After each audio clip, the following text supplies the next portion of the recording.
Hoy nos tiene grato placer y honor de introducir egaroshi.com, que es un servicio nuevo y único, no solamente para Aruba, pero mundialmente también.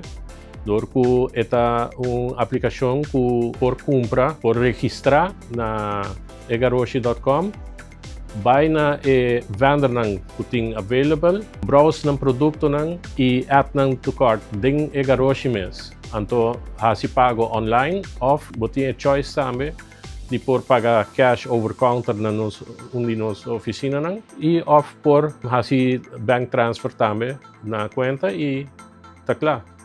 No, diz sinta wara pa waro entregar pa sora preço que bota paga, no, for the cart ta inclui turcos, invoerrechten, shipping, clearance, afhandeling e te hasta delivery de carga te de momento. Bom, não me serve tampouco address na América ou address em exterior.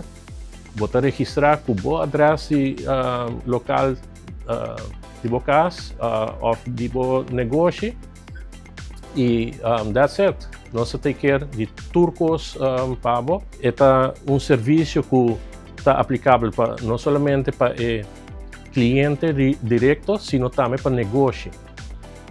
É mais, negócio aqui na Aruba usa egaroshi como tool também para venda e expandir no mercado. Essa aqui é uma plataforma hope fácil de usar. A única que vamos fazer é sign up.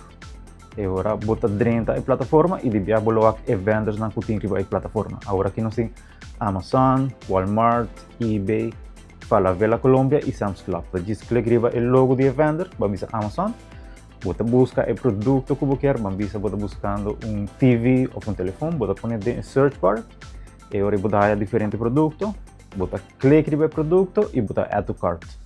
Den add to cart, bota diz assim checkout e bota tem duas opções de paga, com carte ou bank transfer. Então, este é processo hope simples de sign up para compra, diz sign up, bota quiser vender onde você compra, busca o produto, add to cart, vai checkout e paga de via. Agora vou sign up, via só bota assim, bota põe o número completo, bota põe o número de WhatsApp, e o número de WhatsApp está hope importante, para não botar tudo notificação.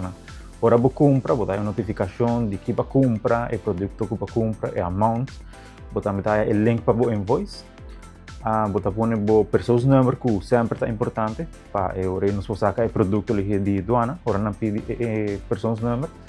E se botar uma companhia, bota põe o KVK. Egaroshi.com está live agora aqui e tudo por começar a registrar.